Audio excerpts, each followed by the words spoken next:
Pourquoi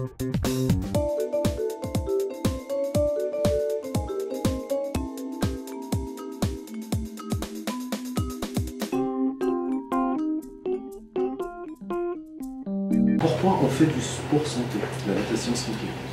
Quel est l'intérêt? Quel est le contexte actuel? Après, vous avez certainement entendu parler, ce qu'on appelle au jargon sportif, sport sur ordonnance. C'est quoi ce sport sur ordonnance? C'est bien de vous donner ces informations pour comprendre pourquoi on fait une activité adaptée. Ce n'est pas la natation académique, compétitive, mais c'est comment utiliser les spécificités du milieu aquatique et son impact sur la santé de la personne. L'OMS a fait une enquête en 2005, les résultats sont sortis en 2006, pour nous dire dans le monde, il y a combien de décès suite à des pathologies chroniques. Des pathologies chroniques non transmissibles, c'est pas comme le virus, le VIH ou maintenant le Covid-19, ainsi de suite. Mais les décès dans le monde suite à une pathologie chronique comme le diabète, comme le cancer, comme les maladies respiratoires, cette enquête nous dit qu'il y en a 35 millions dans le monde qui sont décédés prématurément suite à une pathologie chronique. Les mêmes données ont été réactualisées en 2018, nous donnent 41 millions de personnes décédées prématurément suite à leur pathologie chronique. C'est des choses qu'on peut éviter, qu'on peut le retarder au maximum. Et comment? Par des activités, bien sûr. La première cause de mortalité dans le monde, c'est quoi? C'est les maladies cardiovasculaires. Ça, il y a bien sûr le cancer en deuxième position, après il y a les maladies respiratoires, le diabète. Deuxième aussi information qui est intéressante par l'OMS, elle nous dit la sédentarité. La sédentarité, ça cause beaucoup de décès. 2 milliards dans le monde. C'est quoi la sédentarité? Vous passez plus de 7 heures assis dans la journée, on est sédentaire. Et c'est hyper important de comprendre que ces données-là, il y a un impact. Et les recommandations de l'OMS, l'Organisation mondiale de la santé, nous dit qu'il faut faire 150 minutes par semaine à intensité modérée. On n'a pas besoin d'être des sportifs de haut niveau, à une intensité modérée.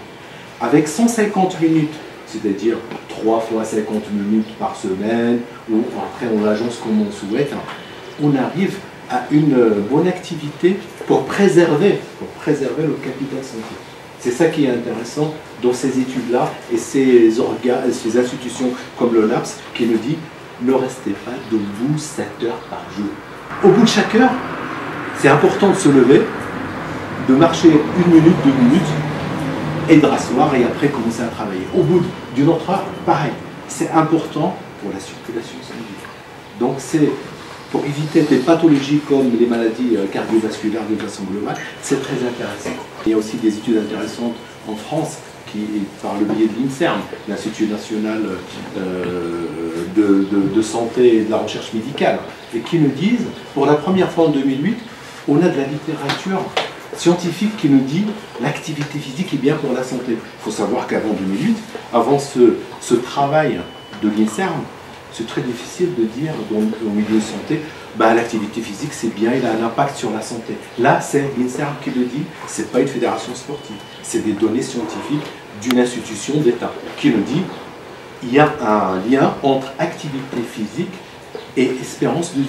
Il y a un impact de 12% à peu près sur l'espérance de vie. Donc on peut reculer les pathologies, on ne va pas les guérir, attention, on est dans un dialogue scientifique.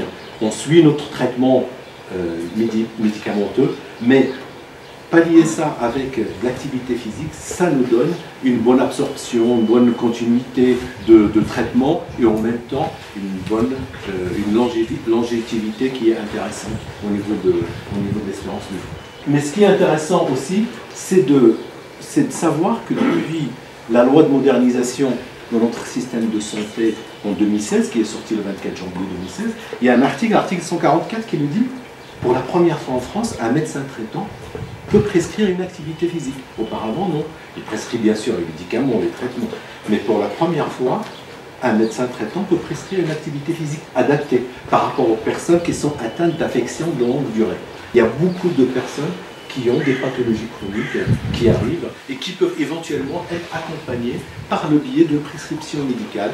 Et après, le diplôme de Dorian, par exemple, qui est un brevet fédéral, brevet fédéral NAGEFAM Santé, a été validé dans ce cadre-là. Il y a aussi cette complément de formation qu'il faut avoir pour pouvoir accueillir des personnes malades qui sont au niveau de prévention ou néo-prévention tertiaire.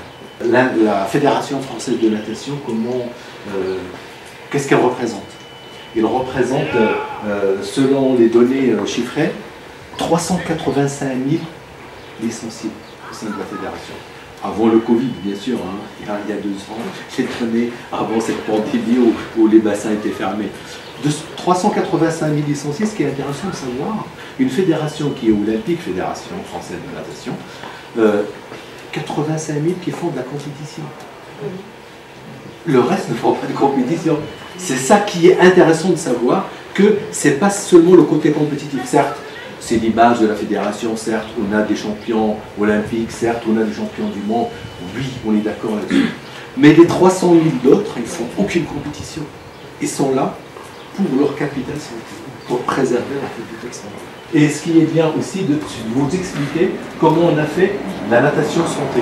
La natation santé d'une façon, c'est un champ global. Et on l'a identifié par 2 activités. Ce qu'on appelle NAGEFAM bien-être et NAGEFAM santé.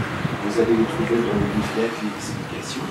NAGEFAM bien-être, d'une façon plus orale, plus explicative, c'est les personnes qui n'ont pas de soucis de santé, et juste ils veulent reprendre une activité. Donc là, on est dans un champ de prévention primaire. Prévention primaire, je ne suis pas à risque de pathologie, je suis bien, mais je fais l'activité comme peut-être des centaines de milliers dans les 300 000 licenciés font ça. C'est-à-dire, ils font de l'aquagym, de l'aquaforme, ils font de la natation aussi, la natation au loisir. Ils sont en prévention primaire, ils n'ont pas de soucis de santé. La NAGEFAM Santé, c'est de la natation. Ce n'est pas les activités aqua, mais de l'activité de natation. Et là, on est en prévention secondaire et tertiaire. Secondaire, on l'a identifié plutôt pour les personnes à risque d'apparition d'une pathologie. Elle n'est pas encore installée, mais les données, les analyses, les données scientifiques peuvent dire à la personne, attention, vous pouvez avoir une pathologie chronique par la suite. Peut-être pathologie cardiovasculaire, peut-être parce que le taux de cholestérol est plus élevé, parce qu'il y a plein de données scientifiques qui sont là. Mais c'est juste pour dire que prévention secondaire, je suis à risque d'être malade, d'avoir une pathologie chronique. Prévention tertiaire, la prévention tertiaire, c'est que la personne a déjà cette pathologie. Et nous, on ne l'accueille pas comme le milieu hospitalier, il faut différencier ça.